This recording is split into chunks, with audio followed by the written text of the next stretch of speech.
Traffic मामाले हजुरको पनि ई चलान यानी डिजिटल चिट काटिदिनु भएको छ भने यो भिडियो लास्टसम्म हेर्नु होला। मेरो पनि यो डिसेम्बरको एन्डतिर चिट काटिएको थियो, तर पहिले जस्तो पेपर चिट पनि पाइन मैले र लाइसेन्स पनि मेरो खुसिएन। फर्स्टमा त ल बाँचिएछ जस्तो लागेको थियो, तर अहिले त सबै नागरिक एपमै पो हुँदो रहेछ। यो चिट काट्ने सिस्टमलाई कम्प्लिटली डिजिटाइज ई चलान सिस्टममा लादा पक्कै पनि पोजिटिभ इम्प्याक्ट्सहरू आइरहेको छ। पहिले त ट्रान्सपेरेन्सी बढ्ने भयो र केही हदसम्म पहिले जस्तो घुस लिने कार्यकलाप पनि बन्द गर्न सक्छ यो सिस्टमले। यो लगतै हामी चालकहरूलाई भने पेमेन्ट पनि अनलाइन नै गर्न मिल्ने भयो र एकदम इम्पोर्टेन्ट कुरा चाहिँ ड्राइभिङ लाइसेन्स पनि बोक्न पर्दैन। नागरिक एपमा आफ्नो ड्राइभिङ लाइसेन्स कनेक्ट गरेपछि चेकिङहरू परेमा नागरिक एपकै लाइसेन्स देखाउन पनि मिल्छ। सो नागरिक एप अझै पनि डाउनलोड गर्नुभएको छैन भने प्ले स्टोर या एप स्टोरमा गई डाउनलोड गरिहाल्नु होला। एप डाउनलोड गरेपछि आफ्नो अकाउन्ट क्रिएट गर्नुहोस्, तर याद गर्नु होला नम्बर चाहिँ आफ्नै नाममा रेजिस्टर हुनुपर्छ है। अकाउन्ट क्रिएट भएपछि ड्राइभिङ लाइसेन्स भन्ने अप्सन देख्नुहुन्छ, त्यसमा जानुहोस् र आफ्नो ड्राइभिङ लाइसेन्स नम्बर यहाँ लेखेर सबमिट बटन थिचिदिनुहोस्। यति गरेपछि हजुरको ड्राइभिङ लाइसेन्सको एन्टायर रेकर्ड यतै हेर्न मिल्छ। अब डिजिटल चिट काटिएको छ भने भायोलेसन रेकर्ड्समा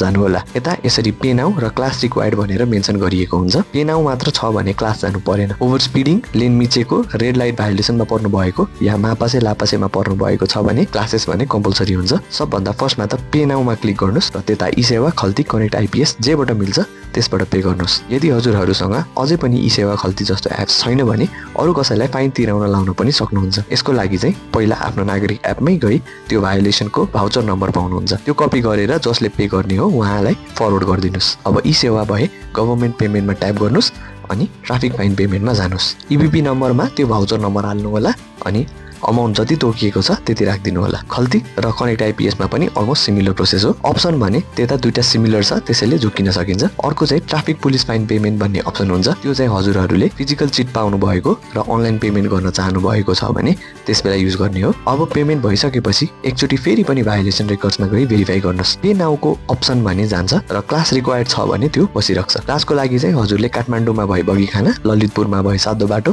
र भक्तपुरमा भए चुनदेवी जान सक्नुहुन्छ। क्लासको टाइमिङ भने बिहान 9 बजेदेखि बेलुकाको 4 बजेसम्म आफूलाई जति बेला कम्फर्टेबल हुन्छ त्यही टाइममा जान सकिन्छ। फ्राइडेको दिन चाहिँ 2 बजेसम्म मात्र हुन्छ र यदि हजुरहरू विकडेजमा भ्याउनु हुँदैन भने शनिबारको दिन यस्तो टाइमिङ रहेको छ है त। यदि अफलाइन नै फाइन पे गर्ने सोच्नु भएको छ भने त्यतै भाउचर भर्नु होला र क्लास जाँदा भाउचर बोकेरै जानु होला। अनि लाइसेन्स खोसिएको छ भने आफ्नो आइडेन्टिटी कार्ड लान चाहिँ नबिर्सनु होला।